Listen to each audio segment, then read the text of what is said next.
2021ನೇ ಸಾಲಿನಲ್ಲಿ ಗ್ರಾಮ ಪಂಚಾಯತಿ ಚುನಾವಣೆ ನಡೆದು ಅದರಲ್ಲಿ ನಾನು ನೂತನವಾಗಿ ಆಯ್ಕೆಯಾಗಿದ್ದೀನಿ.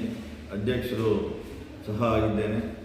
ಆದರೆ ನನ್ನ ಮುಂದಿನ ನಡೆ ಏನಪ್ಪ ಅಂತ ಅಂದರೆ, ಈಗ 15ನೇ ಪಂಚವಾರ್ಷಿಕ ಯೋಜನೆಯಲ್ಲಿ ಬರತಕ್ಕಂಥ ಅನುದಾನ ಏನಿದೆ, ಅದೇ ಇವಾಗ ಕೇಂದ್ರ ಸರ್ಕಾರದಿಂದ ಹೆಚ್ಚು ಹಣ ಬಿಡುಗಡೆ ಮಾಡ್ತೀವಿ ಅಂತ ಹೊಸ ಕಾರ್ಯಕ್ರಮಗಳು ರೂಪಿಸ್ಕೊಂಡು ಅಂತೇಳಿ ಮಾಧ್ಯಮದಲ್ಲಿ ಒಂದು ವರದಿನ ನಾನು ಓದಿದ್ದೀನಿ. ಹಾಗೂ ಕರ್ನಾಟಕದ ಅನುದಾನದಲ್ಲಿ ಸ್ವಲ್ಪ ಹೆಚ್ಚಳ ಮಾಡ್ತೀವಿ, ಎಲ್ಲ ಅಧಿಕಾರ ಪಂಚಾಯತಿಗೆ ಜಾಸ್ತಿ ಕೊಡ್ತೀವಿ ಅಂತ ಹೇಳಿದ್ದಾರೆ.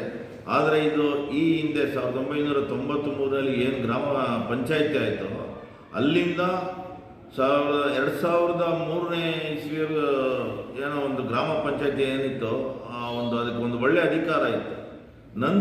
ತದನಂತರ ಅದು ಮತ್ತೆ ಮೊಟಕುಗೊಳಿಸಿ ಶಾಸಕರಿಗೆ ಆ ಒಂದು ಅಧಿಕಾರ ಕೊಟ್ಟಿದ್ರು. ಮತ್ತೆ ಅದನ್ನು ರಿಪೀಟು ಗ್ರಾಮ ಪಂಚಾಯತಿಗೆ ಮಾಡಿದ್ರು. ಮತ್ತೆ ನಮ್ಮ ಇನ್ನೊಂದು BJP ಸರ್ಕಾರ ಬಂದಾಗ ಮತ್ತೆ ಶಾಸಕರಿಗೆ ಅತಿ ಹೆಚ್ಚು ಅಧಿಕಾರ ಕೊಟ್ಟು ಪಂಚಾಯತಿ ಅಧಿಕಾರನ ಮೊಟಕು ಮಾಡೋದು.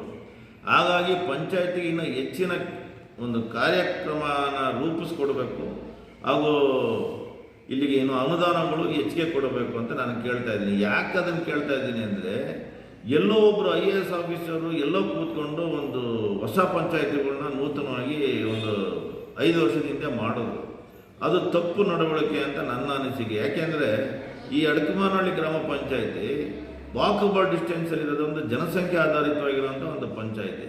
ಇಲ್ಲಿ catchment area, green belt area, ತೆರಿಗೆ ವಸೂಲು ಮಾಡೋಂಗಿಲ್ಲ, ಹೊಸದಾಗಿ ಖಾತೆ ಮಾಡೋಂಗಿಲ್ಲ, ಅಥವಾ ಯಾವುದೇ ಅನುಕೂಲಗಳಿಲ್ಲ. ಆದರೆ ಅನುದಾನ ತೊಗೊಂಡು ನಾವು ಖರ್ಚು ಮಾಡೋದಕ್ಕೆ ಅನುದಾನ ಸಿಗ್ತಾ ಇಲ್ಲ. ಯಾವ ರೀತಿಯಲ್ಲಿ ನಾವು ಅಭಿವೃದ್ಧಿನ ನಾವು ಮಾಡೋದಕ್ಕೆ ಸಾಧ್ಯ ಇದೆ?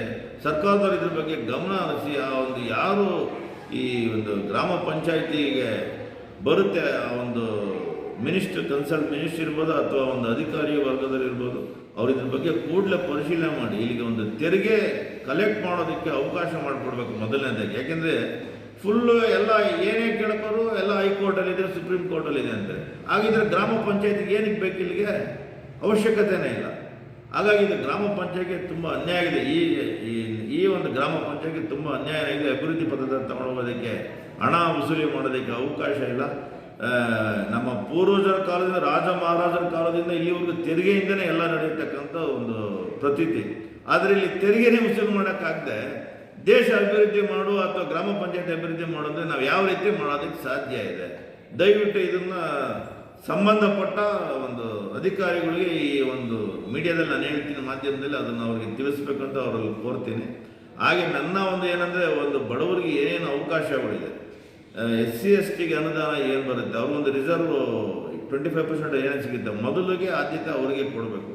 ನಂತರ ಬೇರೆ ಎಲ್ಲ ವರ್ಗದವರೆಗೂ ಬಡವರಿಗೆ ಏನೇನು ಕೆಲಸ ಕುಂದುಕೊರತೆಗಳಿದೆ ಅದನ್ನು ಮೊದಲನೇದಾಗಿ ಮಾಡಿಕೊಡ್ಬೇಕು. ಹಾಗೂ ಹಲವಾರು ಕಾರ್ಯಕ್ರಮಗಳನ್ನ ನಾನು ರೂಪಿಸ್ಕೊಂಡಿದ್ದೀನಿ. ಅದನ್ನು ಮುಂದಿನ ಹಂತದಲ್ಲಿ ಪ್ರಥಮ ಸಾಮಾನ್ಯ ಸಭೆ ನಡೆದ ನಂತರ ಅವ್ರಿಗೆಲ್ಲ ವಿಷಯ ತಿಳಿಸಿ ಅಧಿಕಾರಿಗಳು ತುಂಬ ಸಪೋರ್ಟ್ ಮಾಡ್ತಾರೆ.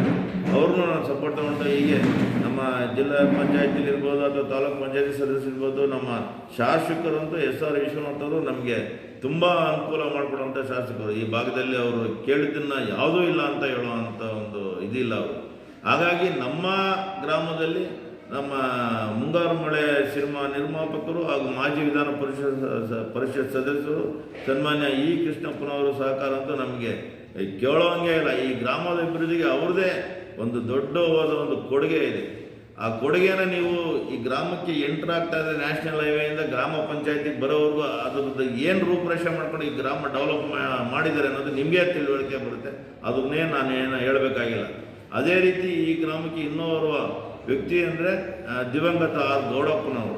ಅವರು ಸಹ ತುಂಬ ಒಂದು ಮಾರ್ಗದರ್ಶನದಲ್ಲಿ ಈ ಗ್ರಾಮ ತುಂಬ ಅಭಿವೃದ್ಧಿಯಾಗಿದೆ. ಪಾಪ ಅವರು ನಮಗೆ ಅವರು ದೈವಜ್ಞರಾಗಿದ್ದು ನಮಗೆ ತುಂಬ ಒಂದು ಬೇಜಾರಾಗಿದೆ. ಯಾಕೆಂದರೆ ಅವರು ಇದ್ದಿದ್ರು ಅವ್ರು ಇನ್ನೂ ಹೆಚ್ಚಿನ ಸಹಕಾರ ಕೊಡೋರು. ಅವರು ನಮ್ಮ ಕೃಷ್ಣಪ್ಪ ಅವರು ಇಬ್ಬರು ಸೇರಿದ್ರೆ ಇನ್ನು ಈ ಗ್ರಾಮ ಇನ್ನೂ ಅತಿ ಹೆಚ್ಚು ಉನ್ನತ ಮಟ್ಟದಲ್ಲಿ ಹೋಗ್ತಾ ಇತ್ತು. ಹಾಗಾಗಿ ಇದರಲ್ಲಿ ಏನಂದರೆ ನಮಗೆ ಹೆಚ್ಚಿನ ಅನುದಾನಗಳು ಗ್ರಾಮ ಪಂಚಾಯತಿ ನೂತನವಾಗಿ ಮಾಡೋದಕ್ಕೆ ಮೊದಲು ಈ ಪಂಚಾಯತಿಗೆ ಏನೇನು ವ್ಯವಸ್ಥೆ ಮಾಡಿಕೊಡ್ಬೇಕು ಅನ್ನೋದು ಸರ್ಕಾರ ಯೋಚನೆ ಮಾಡಿ ನೂತನವಾಗಿ ಪಂಚಾಯತಿನ ರಚಿಸಬೇಕಾಗಿತ್ತು ಅಂತ ನನ್ನ ಮನವಿ. ಯಾಕೆಂದರೆ ಇದೆಲ್ಲ ಕ್ಯಾಚ್ಮೆಂಟ್ ಗ್ರೀನ್ ಬೆಲ್ಟ್ ಮಾಡ್ಕೊಂಡು ನಾವು ಅಭಿವೃದ್ಧಿ ಮಾಡೋ ಅಂದರೆ ಬರೀ ಅಕ್ಕಿನೇ ಕೊಡಲ್ಲ, ಬೇಳೆ ಕೊಡಲ್ಲ, ಊಟ ಮಾಡಿದರೆ ಹೇಗೆ ಮಾಡೋಕ್ಕೆ ಸಾಧ್ಯ? ಅದು ತುಂಬ ಅನಾನುಕೂಲವಾದ ಪರಿಸ್ಥಿತಿ. ಇದ್ರ ಬಗ್ಗೆ ಮೊದಲು ಗಮನ ಹರಿಸಿ ಈ ಕಡೆ ಒಂದು ಗಮನ ಹರಿಸ್ಬೇಕಂತ ನಾನು ದಯವಿಟ್ಟು ಸರ್ಕಾರದಲ್ಲಿ ನಾನು ಒಂದು ಮನವಿ ಮಾಡ್ತೀನಿ, ಶಾಸಕರಲ್ಲೂ ಒಂದು ಮನವಿ ಮಾಡ್ತೀನಿ, ಈ ಕಡೆ ಹೆಚ್ಚಿಗೆ ಸ್ವಲ್ಪ ಗಮನ ಕೊಡಬೇಕು.